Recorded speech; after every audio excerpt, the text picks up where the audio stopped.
coverage, simply superior. Sasso insecticide spray and coil.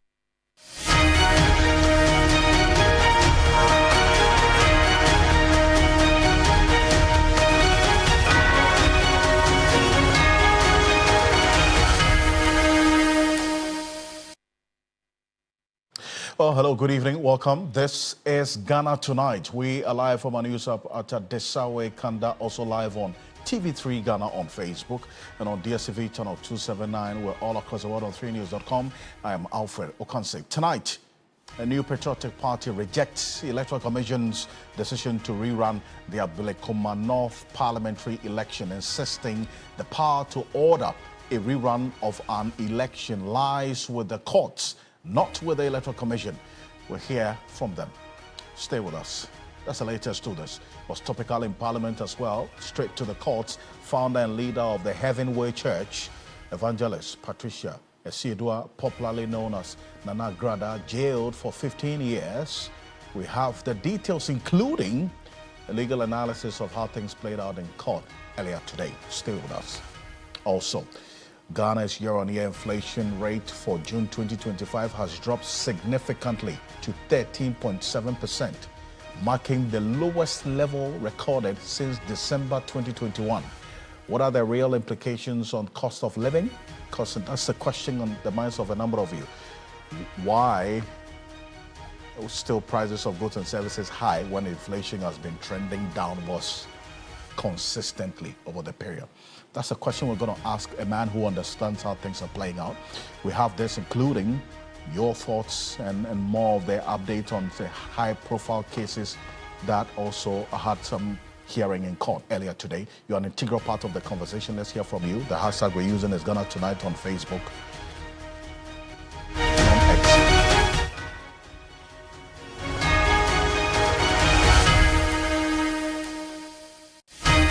Well, let's settle for Ghana Briefs.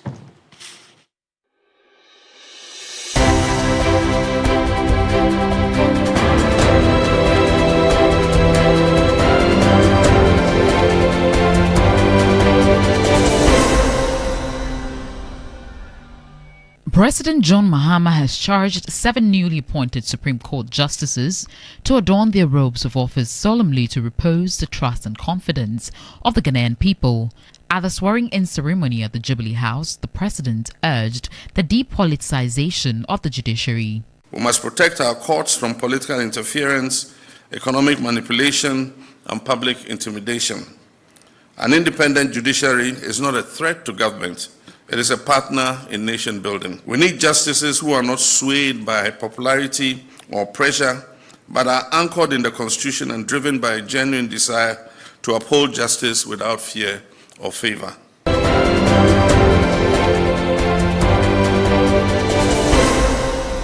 Lawyers of popular former traditional priest turned evangelist Patricia Esiedua Isiama, widely known as Nana Agradaa, have served notice of their intention to appeal the sentence against their client.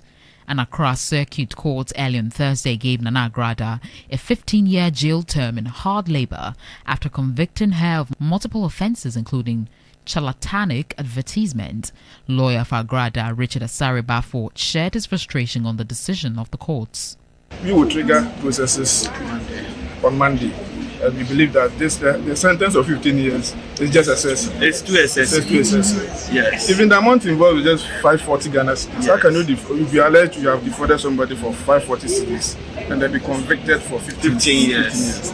I'm very clear in my mind that Agradaa has been jailed just because of who she is and not because of what she is alleged to have done.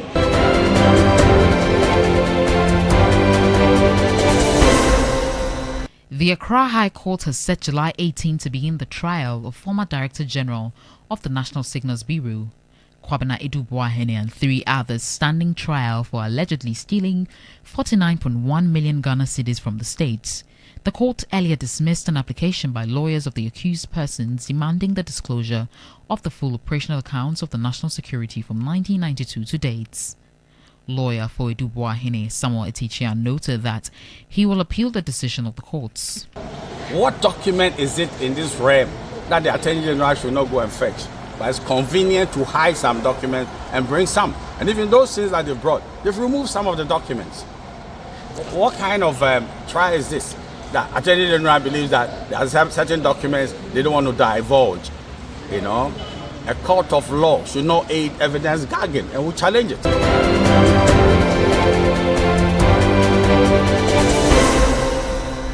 The minority in Parliament has accused the Electoral Commission of bowing to political pressure in its decision to rerun elections in the Blakema North constituency. The caucus, in demanding that the commission be invited to brief the House, noted with worry that the move is unfair. They also added that the newly launched 24-hour economy, describing it as a PR gimmick. They are so-called 24-hour economy. Yesterday they launched it without due regard to Parliament. We in the minority see this as a mere PR tool to distract from real-time economic hardship and win public goodwill. Because you've just increased tariffs. Even you introduce a levy which the people call a doomsday levy.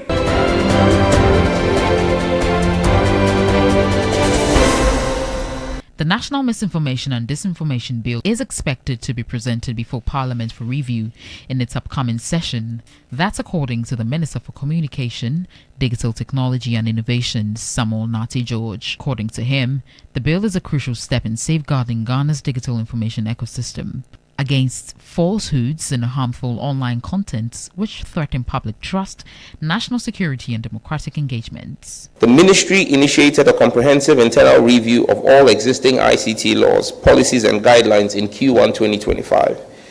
The review is now complete, and we have initiated a process of drafting 15 new technology laws, including the Data Protection Amendment Bill, the cybersecurity regulations, and new frameworks on AI, cloud services, digital trade, and platform governance.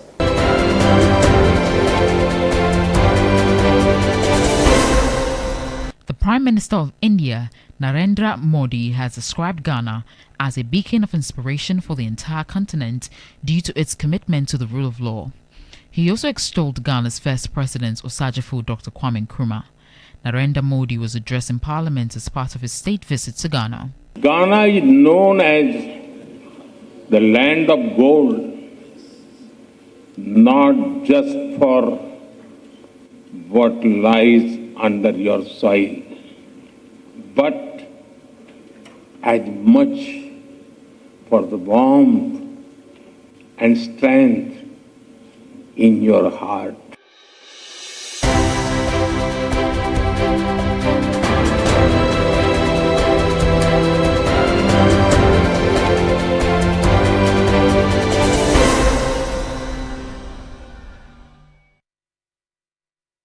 As more news on 3news.com, make some time and visit 3news.com. This is Ghana Tonight, as always, proudly brought to you by Flamingo Paint, Simply Superior, Sasso Insecticide Spray and Coil, Kumtumtum Preko. Coming up next, the new Patriotic Party have rejected the Electoral Commission's decision to rerun their Blakema North parliamentary elections, that's in 19 polling stations.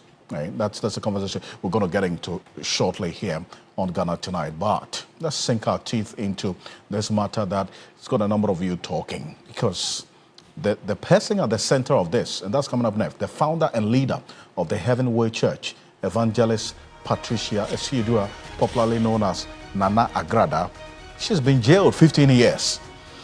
Now, we've got the details for you, including exactly what happened in court earlier today. And really, the lawyers of the popular former traditional priestess who turned evangelist, Patricia Esiedua Esiama, widely known as Nana Agradaa, they've served notice of their intention to appeal the sentence against their client. An Accra Circuit Court earlier today gave Nana Agradaa a 15-year jail term in hard labor after convicting her of multiple offenses, including charlatanic advertisement. Now, that's when she was sentenced and been accompanied by some persons. In fact, she had, from what our court correspondent Lord Edwasari indicated, she had a weave on. We call it a wig. She had a wig on, but when the sentencing was read, the 15 years jail term slapped on her. She took the wig off, and this is how she got out of the courtroom, escorted to a waiting police pickup vehicle, and she was whisked away. And much to the disappointment of some of her church members who are thronged the court premises, hoping that she would get some mercy and escape the grips of the law. But that did not happen. And that's what you see there. She spoke. She said there's going to be a lot more prayers, after this.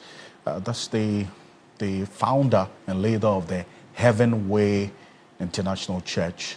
But today, that way did not lead to heaven. It led to the prison, unfortunately.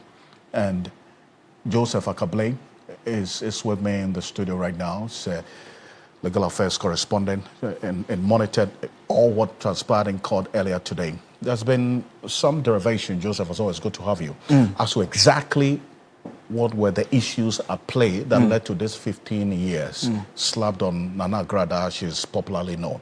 What do we know?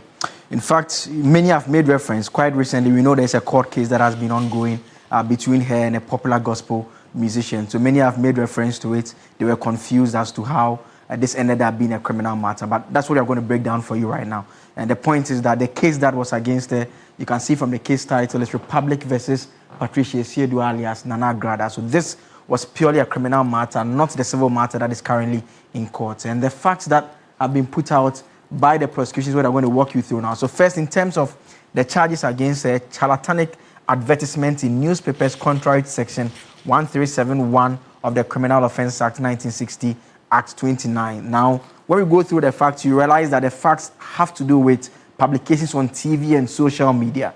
So we have been doing a bit of digging and realize that under Section 110 of the Electronic Transactions Act, it makes reference to this particular provision, that where reference is made to this particular provision, it indicates that it applies to electronic media as well. And so that is the law under which she was charged under the 1960 law, but we are giving you what the current Electronic Transactions Act makes reference to in terms of this particular law applying to electronic media as well. The other charges, multiple charge counts of defrauding by false pretenses, contrary to Section 1311 of the Criminal and Other Offences Act 1964 counts. Now the question on the minds of many is, what exactly did she do wrong? So the prosecution put across certain facts which they now called on witness to testify, and they ended up proving those facts to the satisfaction of the court. So the facts are that first, on 5th October 2022, she advertised on Today's TV and other social media platforms that she's organizing all-night service on 7th October 2022.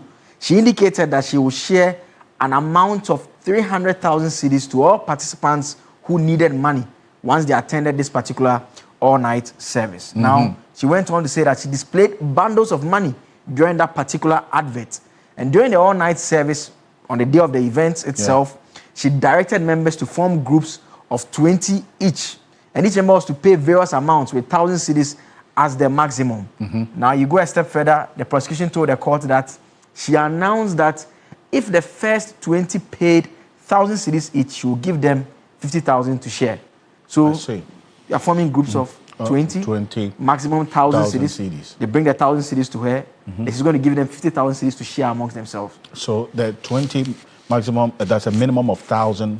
Maximum of 1,000. Let's say they all paid 1,000, right? That's going to be 20,000, right? And then she gave them 50,000 cedis to share. Exactly. So that she promised to give them 50,000 cedis. So there was no evidence of that promise being fulfilled. Exactly. So you go a step further, you see the other groups, she told them that they will also receive 40,000 if they give her at least 900 cedis each.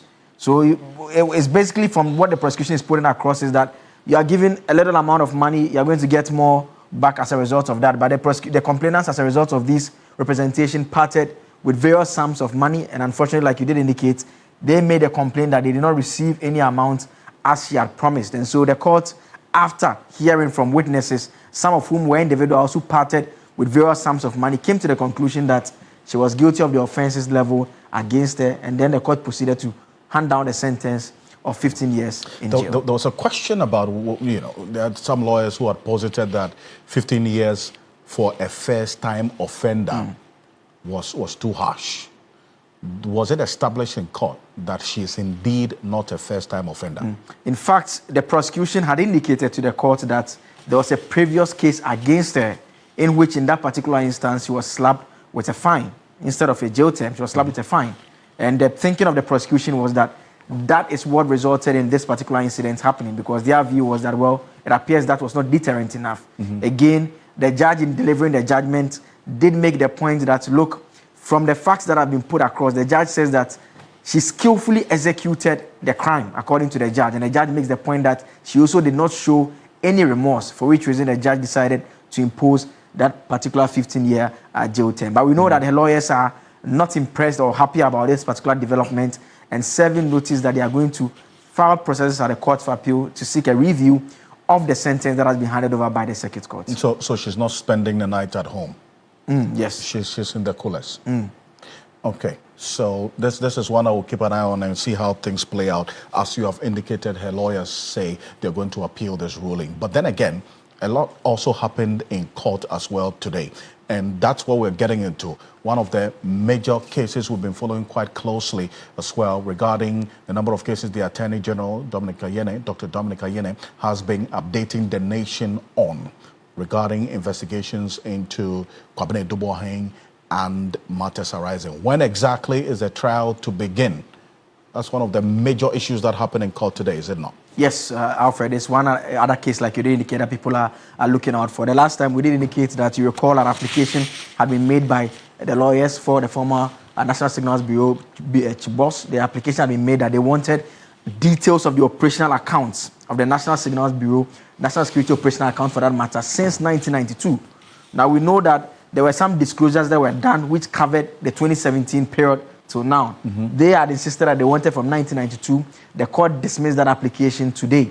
And now the court proceeded to indicate that the trial will commence on July 18. And so the case that many of you are asking that they are going to court and coming back, when will the trial commence? The date we have now is on July 18. What we do not know is whether the lawyers will be taking any other step with regards to this particular process, by way of maybe going to a higher court to ask the court to take a look at the decision that has been taken by the High Court in this particular instance. But for now, they do not have access to the operational accounts from 1992 as they had wanted. They are going to come back on July 18 for the trial to commence. Another case that... I wanted to hold on to that point. Let's go back a bit. Let's go to the court. Earlier today, Samuel Atachian, who's lawyer for Kwabena Duboahene, spoke to journalists after this decision by the courts to now put the date for the trial to begin for July 18.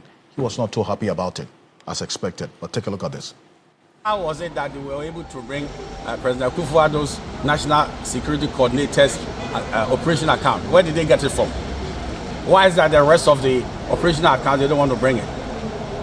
What document is it in this realm that the Attorney General should not go and fetch? But it's convenient to hide some documents and bring some. And even those things that they've brought, they've removed some of the documents. What kind of trial is this? The Attorney General believes that there are certain documents they don't want to divulge. You know, a court of law should not aid evidence gagging, and will challenge. Well, so that's those concluding words there by Samuel Atachian, that in his view, the court of law should not gag the provision of evidence in full as expected. They said they're going to challenge this. It, yes. At least that answers the other parts of the question Absolutely. that we were asking about the next steps they intend to take. Perfect. Now, in challenging it, then what that means is that going to affect the trial beginning in itself, as has been communicated today, July 18, if they decide to go ahead with that position he just put out that they're going to challenge this? It depends on the step they intend to take. I mean, they could, in simple terms, proceed to file an appeal at the Court of Appeal against this decision. They could also, in asking for the appeal, also make a request for the trial at that level to be put on hold. Because the points they intend to make, and from what the argument is advancing, suggests to them that, to an extent, the defense they intend to put across could be found in the pieces of this account records that they need. And so it depends on what they intend to put across by way of their approach, and that will determine what they need. But if the trial can proceed without they having access to this, because mind you, at the beginning of the trial, obviously, the prosecution will be calling its witnesses first. And so that is how things are going to proceed by way of that. You recall this other matter we brought our viewers updates on, the Republic versus Professor Christopher Miawe-Kumfi and another, the SkyTrain matter. We know that they had made an application also for some parts of the matter to be referred to the Supreme Court for interpretation. They had made reference to the protection of public property law, the SMCD decree, and how it contravenes Article 19 of the Constitution that deals with fair trial and all those matters over there. We know that the AG had asked for an expedited hearing because the court had originally fixed July 9 for the hearing. The AG says they should do it today on July 3. The Attorney General was in court. Deputy Attorney General Dr. Justice Remsai was present in court, but the case was not called at all. We didn't see the lawyers of the accused persons who had even made the application present in court as well. And so for now, we're just looking out to the next date on July 9 to see what is going to happen, whether they would come back. And now the question will now remain that they will just may have to move the motion for the interpretation reference to the Supreme Court, which they are asking for. One more case we can tell our viewers about is Republic versus Charles Bisu and others. It's a matter that has been pending in the courts for a while. Now, the update is that the OSP has withdrawn the charge sheet, the old one that has been filed for a long time now. A new charge sheet has been filed with 2 additional suspects named. The court took the plea of the 2 suspects, but 1 was absent. And so that is what transpired in court by way of this particular case as well. And so it's one case that has been up in court for a while now, and we know that Mr. Bisu's lawyers had filed multiple applications throughout the court proceedings. And so that is it by way of updates with what transpired in court today, bringing you the latest right from Patricia Esiedua Agradaa all the way to the National Signals Bureau former chief, and now ending with Charles Bisu. And important, and you know, the after Agrada's court sentencing today, and the prison sentence of 15 years, the conversation about others who are doing the same thing that she's being imprisoned for also came up. So, at least from the Ghana Independent Broadcasters Association perspective, this development should serve as a basis now to expand the scope of focus for these other TV stations broadcasting this same content of money doubling and so on, to be also roped in to suffer the same consequence, as it were. We have it. But earlier we spoke to Christian Mamhesi, his private legal practitioner, on this. He also made the same point about how this should now propel some level of action to be taken beyond just a caution from the National Communications Authority to television stations broadcasting the same content that the founder and leader of a heavyweight church has been now imprisoned for. Take a look. Yes, I mean, indeed, if the records prove that it was a first-time offender, the mitigation would have sustained for her. But as the accused lawyer sought to, or the defense lawyer sought to put in the mitigation, the opposition by the prosecution indicated that this is not the first time, so she's not a first-time offender like your reporter mentioned, and that she had been acquitted and discharged, and she was fined 10,000 Ghana cedis at the time. And so the court can basically just not take what the lawyer is saying hook and line. And if you look at the charlatanic practices, it deals with the publication of advertisements or notice to the public, which relates to fortune telling, palmistry, astrology, or use of any kind of factual means or device to deceive members of the public, so to make unjust enrichment from them. So it deals with everything of intention to defraud. That's why it is linked up to defrauding by false pretense, which is the definitions are listed in section 131, 132, and 133. And with this, the prosecution had to do was to establish that there was a false pretense or personation, basically communicating a false belief to members of the public, as it were the church members or people who watched her on TV.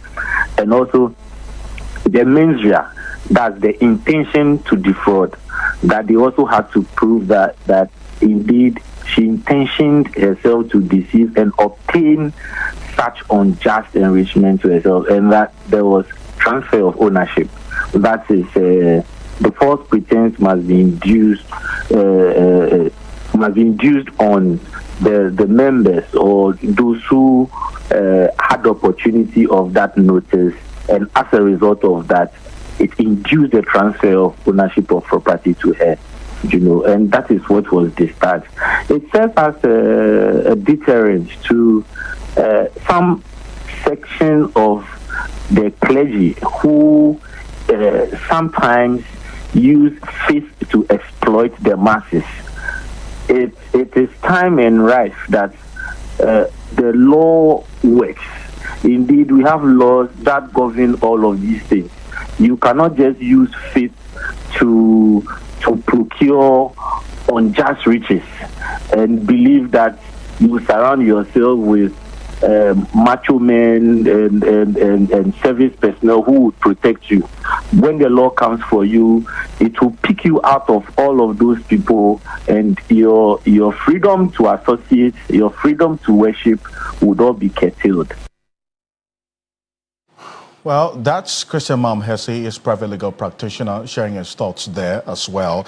Joseph, I know this is one that you, together with the legal affairs team, are going to be keeping tabs on, especially with the two other cases as well, and whether Agrada's lawyers would eventually appeal and how that will turn out as well. So absolutely. The coming days look good and loaded, is it not? Exactly. Good stuff. And we'll have a lot more to talk about. Thank you so much. Joseph Akable is our legal affairs correspondent here at Media General, but still staying with the matters of the court, this time around the judiciary, essentially. The president, John Dramani Mahama, earlier today, and that's coming up next, swore in the 7 judges who have been appointed to the Supreme Court, asking that they uphold fairness, acknowledge family support, and then also ensure that the confidence in the judiciary is restored. And this was earlier today. The presidency, President John Dramani Mahama, urged the newly appointed justices of the Supreme Court to rise above procedural formalities and dedicate themselves to delivering real justice for Ghanaians. Speaking at the swearing-in ceremony earlier today, the 7 new Supreme Court justices at the Jubilee House, the president reminded the judges that their elevation to the highest court comes with both legal and moral responsibilities that transcend technical interpretations of the law. Take a look. For some of us, up to today, has been exceptionally long. You have the faith and confidence that this day will arrive. Finally, it has arrived. The dreadful questions that our children ask, Daddy, this time your name hasn't come on the list. Today is over.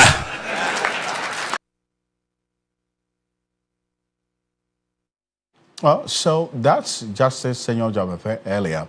And that statement that he made also then led to some conversation. We'll come back to it shortly. But let's hear exactly what the president said earlier today. Take a look. It is a symbol of service, humility, and accountability. Wear it with wisdom. Interpret the law not just as it is, but as it ought to be, alive to context and sensitive to the lived realities of the Ghanaian people. Speak through your judgments, not your opinions. Show leadership through principle, not preference. Let your legacy be measured in volumes of law reports, the lives you touched, the precedents you set, and the public trust that you preserved. Well, that's the president there. Let's hear Justice Senor Dzamefe, who spoke for and on behalf of his other colleagues who today were sworn in by the president. But then again, there's a statement that he made, a piece of it which you just heard a few minutes ago, about how some of their family members and even lawyers, friends at the bench were asking, whenever there were previous instances of justices being appointed by previous presidents to the Supreme Court, there's always a question about when his name was going to come up. Then there was a fundamental question as to whether there's no prescribed guideline as to how justices are appointed to the Supreme Court, which, of course, we know is in the Constitution. But is there anything more than that in terms of consideration as to who the president will appoint to the Supreme Court? Take a listen to this. For some of us, up to today, has been exceptionally long. You have the faith and confidence that this day will arrive. Finally, it has arrived. The dreadful questions that our children ask, Daddy, this time to your name hasn't come on the list. Today is over.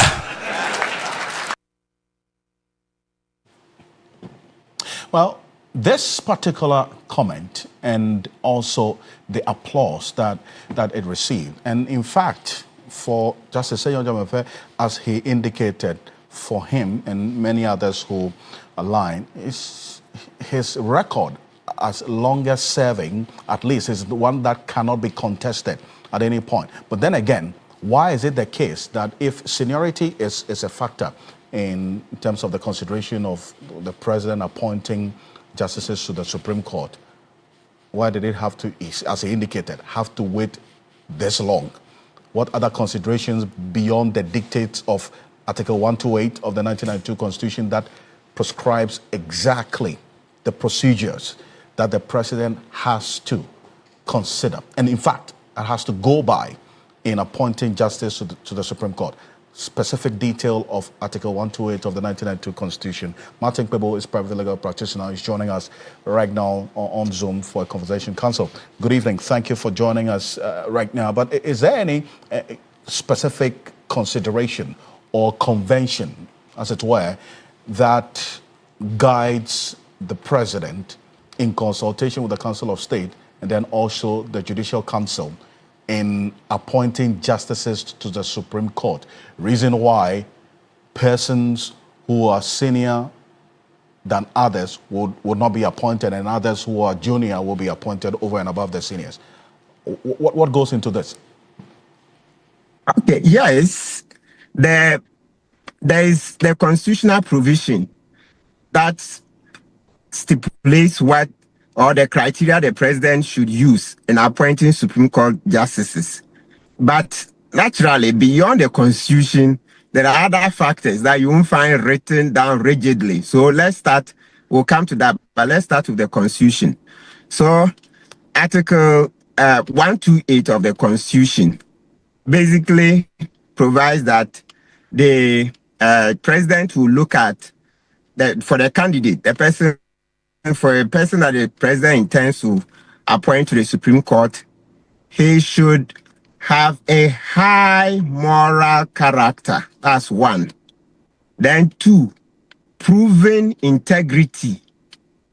And then three, not below 15 years, or in other words, at least 15 years standing as a lawyer. Okay, so these are the basic criteria, right? That's a hard letter of the law. Of course, there are other things that though you don't see strictly, because it's public service, they say should not have been convicted, okay, of an offense involving fraud. Those things, yes, naturally they come to play. Yes, because Justice Amoe's case, when he was convicted of an offense involving fraud, he was removed. So that's a Supreme Court decision. So there are those certain criminal offenses too that if the person has such a criminal record, the person is disqualified. And now let's come to the other critical decider, which is that is where often maybe you find it as the greatest factor. Presidents tend to choose candidates that they find share their own philosophies. So you hear some judges are conservatives, you hear others are liberal, okay? Then break it further. You hear some judges like the policies of the MPP, others like the policies of the NDC. Those are very, very, very critical factors to get in. You can't run away. I mean, don't forget last year when Chief Justice Tokonu wrote to President Kufuor to appoint 5 more justices. We did the analysis. We said all these things. these are very critical. So put it in plain words, a president want to choose a person that believes in his philosophies. They share the same ideologies. So let's take the US example, the recent ones. You see, when Trump was campaigning to be elected, his first term, not this one, he told people in America that if they voted for him, he would appoint the kind of justices who would cancel Roe versus Wade. And lo and behold, Justice Comey, the Catholic judge, of course, usually most of the Supreme Court judges in the US for a long time, these were Catholics. Yeah, Comey, the lady, is Catholic, and etc. And you see, when the case went to court, eventually, Roe versus Wade, that's the abortion case, the case that made abortion generally legal in the US, right, was struck down. And this is a case that for decades, since the 70s, people have gone to court year in, year out, trying to overthrow it. It didn't work. But Trump promised voters that if they voted for him, he would choose the right kind of justices who share in the ideology that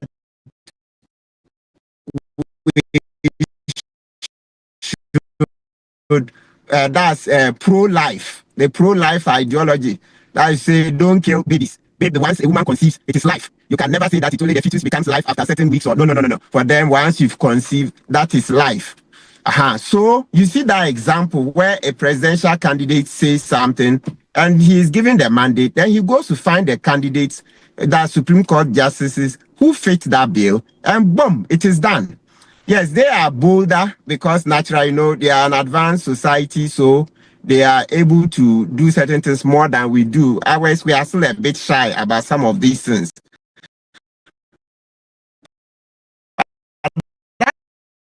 That's a typical example for you. We could go on and on and on, right? So in the same way in Ghana, when Akufo-Addo was president, we choose people that he tended to think would be favorable, have his to his policies, have his sons, they share in his philosophy, etc. So that's it. And the same manner, President Mahama would also choose in such a manner. I mean, of course, once in a while you get an exception to the rule, but generally that is the rule. I see. So essentially, seniority, yes, is a factor to consider, but then again, a president can exercise his discretion to set that aside and not use that as a major consideration. And as you have referenced in previous cases, somebody who is junior to another at the bench would be appointed to the Supreme Court over and above his or her seniors, and that's allowed. Absolutely. Yes, seniority is usually not the main reason to get into the Supreme Court. If we were using seniority, you see Justice Dzamefe, yes, he is president of the Court of Appeal. He's been for a while, since Justice Kusiapia retired. But the last list that Chief Justice Tokonu presented to President Akufo-Addo didn't have Senior Dzamefer's name in it. But Senior Dzamefe at the time was the most senior Court of Appeal judge. His name wasn't there. Then let's use another example. Justice Kusiapia, who retired. Yes, he was the most senior Court of Appeal judge. So he was the president of the Court of Appeal. Yet Kusiapia was never appointed to the Supreme Court. Then take Justice Gaiwu, yes, my good friend. Justice Gaiwu, very nice man. At the bar, he went to the Supreme Court, even the High Court not long ago, and then to the Supreme Court. So I met him in practice at the bar with him. Very nice gentleman. The one who, was an MPP presidential candidate, etc. He was in the High Court, but you see that once President Akufo-Addo said, "It's Gaiwu I want," he was jumped straight from the High Court to the Supreme Court, ahead of all these justices who have been sworn in today, all these 7. Justice Gaiwu came and met them, right? But he was jumped ahead of all of them. We can go on and on and on. So it's usually not about that much seniority. Once in a while, yes, it fact it comes in, but it's not the major factor. All right.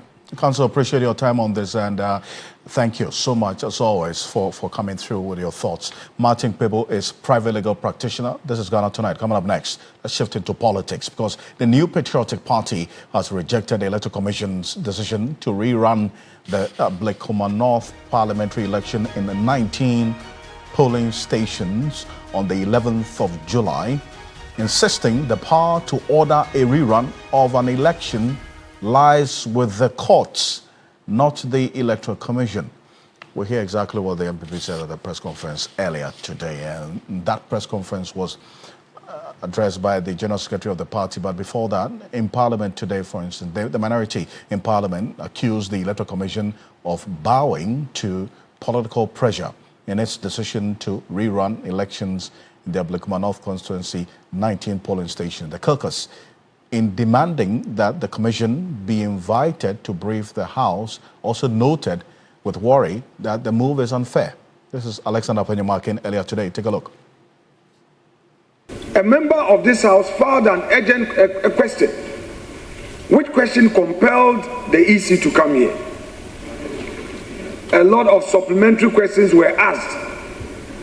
The Deputy Chair, Dr. Bosman, sitting in for his boss, told us that all they need is security to enable them finish the 3 polling stations. I asked a question: what has changed? Mr. Speaker, we should be careful as a democracy how we are managing this democracy. Mr. Speaker, today we have a member in this chamber from Domikwa because when it was left with some few polling stations, EC relied on tally cards. And then Michael Kwe Jr. on the Onyenipa, Onya Ganini. Michael Kwe Jr. protested, but he did not protest with violence. He did not carry his constituent to the EC Collation Center. He expressed his disagreement in a civil way. Today, we have our colleague Akurugu in with us because EC used tally cards to complete the collation process. And when it is clear that the EC was on course to complete this process, we are being told today that there's going to be rerun of some constituencies. It is unfair, it is unjust. Is it the case, and I don't want to believe that that is the case, that the recent public comment by some senior politicians is what is compelling EC perhaps to secure their job? They want to succumb to the whims and caprices of certain extremists or certain hardliners. It is not fair. Maybe today this thing it is helping some other people. Tomorrow it may be their turn.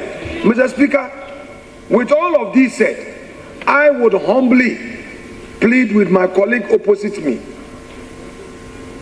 to program the EC. We just received Prime Minister Modi talking about our strides in democracy. Let us not wish them away. In the sub-region, many countries wish they were Ghana. They are not Ghana because they took the institutions for granted, and today they are paying dearly for it. Let's not say to ourselves, had I known.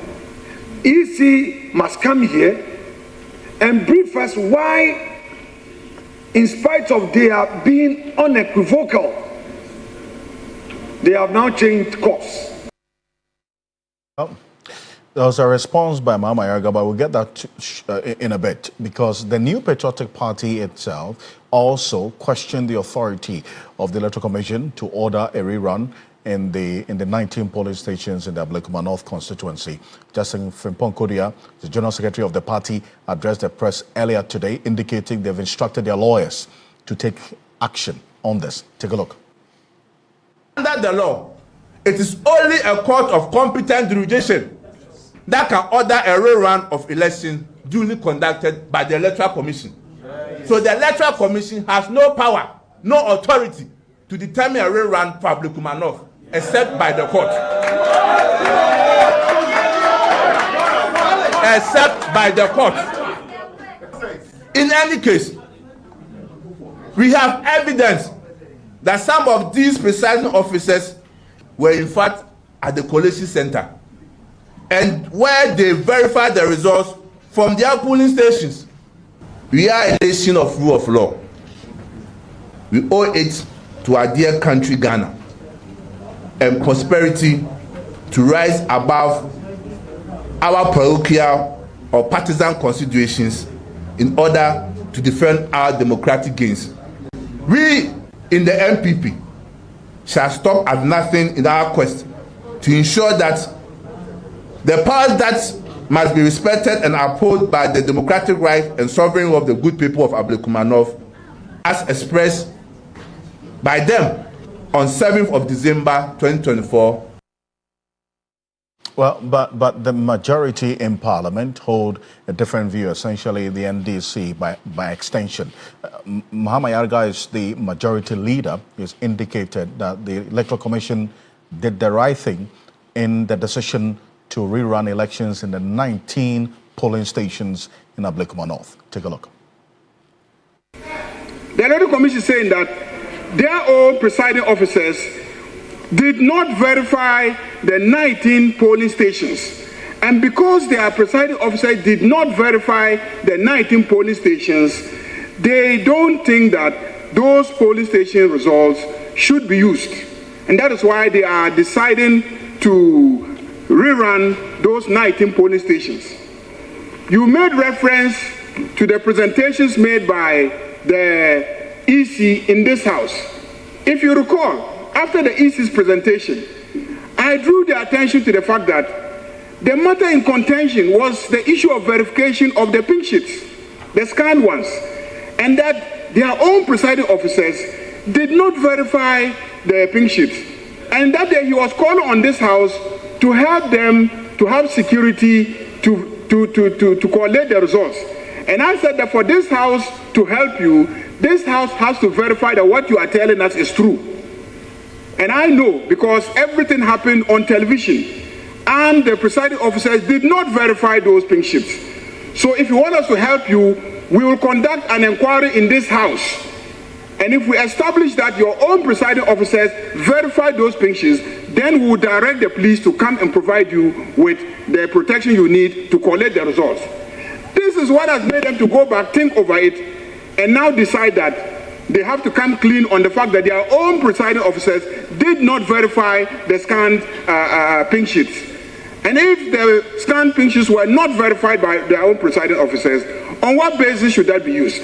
That is why they are calling for a rerun of those 19 polling stations.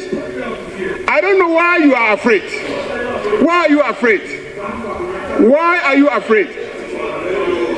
Why are you afraid? So please, let us not try to politicize this and say that because recently the national chairman of one political party made a statement, the EC is intimidated. No, it's just fair and reasonable that if their own officer did not verify those pink sheets. Now, this is Ghana Tonight. Now, this is a matter then, as we see playing out, the MPP has indicated if they've instructed their lawyers to take action. We'll see how the coming days will look like, because the Electoral Commission, per their communication, July 11 is a date that they are going to conduct the rerun of the elections in the 19 polling stations in the Ablekuma North constituency. We're preparing for that in the Election Command Center. But coming up next, after this quick break, Ghana's year-on-year inflation rate for June 2025 has dropped significantly to 13.7%, marking the lowest level of inflation recorded since December 2021. I mean, what are the real implications on cost of living, for instance? Stay with us. We're back shortly.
Ghana's year-on-year inflation rate for June 2025 dropped significantly to 13.7%. It marks the sixth consecutive monthly decline and the lowest level recorded since December 2021. This is a government station on July 2 giving details. Take a look.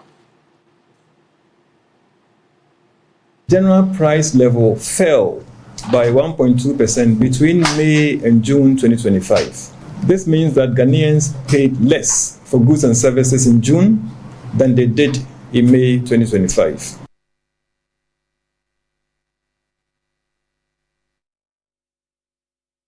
Fell by 1.2% between May and June 2025. This means that Ghanaians paid less for goods and services in June than they did in May 2025. Well, so whenever the government administration comes out with this kind of information, what we normally hear from the general public is, if inflation has been declining consistently for the past 6 months as we tracked, why are the prices of goods and services still high? Continuously, we've answered this question about inflation, not necessarily meaning that prices, if inflation is declining, doesn't necessarily mean prices of goods and services are going to reduce by the same margin, essentially meaning that the rate at which prices are increasing has just slowed down in the bit as we are seeing. But it's instructive to also put out the point that, take a look at this, and we're going to put it on the screen. If you go back up to at least the year 2021, what we are seeing right now is the inflation rate that we saw sometime in December 2021. And this was before the period of the real impact of the COVID and then also the DDEP, as we saw, that threw all the fiscals off gear. We went as high as 54.1% in December 2022 when it comes to inflation, and we've been trending downwards since. And now we're talking about 13.7. The last time we got this low when it comes to our inflation rate was sometime in December 2021. And we're seeing that play out in June 2025. Looking good, obviously.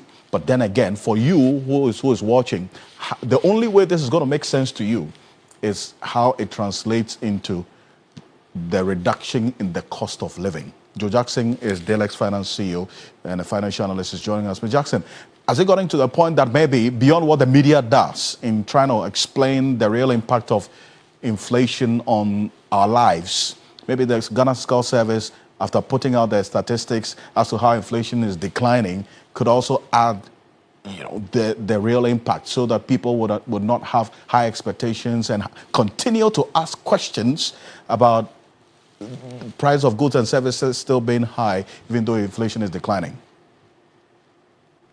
Listen, the statistical service is the statistical service, and they will speak in their jargon, and there's nothing much we can do about it.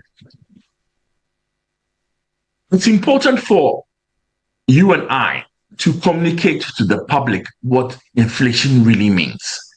Inflation refers to the rate of increase.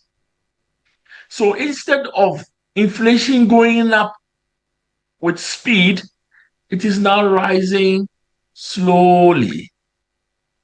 Rising slowly. But it is still rising. And it's important for everyone to understand that, hey, what this signals is slower price increases, but not lower prices per se. Not necessarily lower prices. And in fact, let's even say that the year, an item that you bought for 100 cedis, the beginning of the year 2025, and they said inflation at the end of the year ended at, let's say, 10%. Just means that by the end of the year, the same item will cost you 110%. And that's so important for everyone to understand. It's not about prices coming down. It's about the rate of increase going slower rather than what it was going before, rising like a rocket. In a sense, yes, maybe we should ask the what do you call it? The statistical service to explain it better. But really, this is an issue that's come up over and over again. Is it a good sign? Excellent sign. Fantastic. It just means that we are slowly leaving the bad old years of 2022, 2023 behind, where inflation went as high as 50%, dropped to 30 something, and now we're getting to a point of inflation where it's still high, but it can be managed. So remember that at this point, I'll say to you that price levels are still high. Incomes haven't matched to price levels. But the rate at which the prices are increasing, where prices used to increase every month, every week, no, we've gone past that. And that's a good sign. It also signals an easing of the daily budget pressures each and every family, each and every person is facing. But once again, the other thing is this. This easing will be felt differently across the regions and across income classes. For example, if you're in a rural area, you may see a quicker easing of food prices. But in an urban area, you may see that because of the transport bottlenecks, because transportation is still, and the cost of fuel is still going up, and the roads are still nowhere near as good as they should be, that easing of that budget pressure will be uneven. But there is an easing of budget pressure. Nobody be confused. This is nowhere near as bad as it used to be. But the effect will be different depending on where you sit, in which region, whether it's a rural area or an urban area.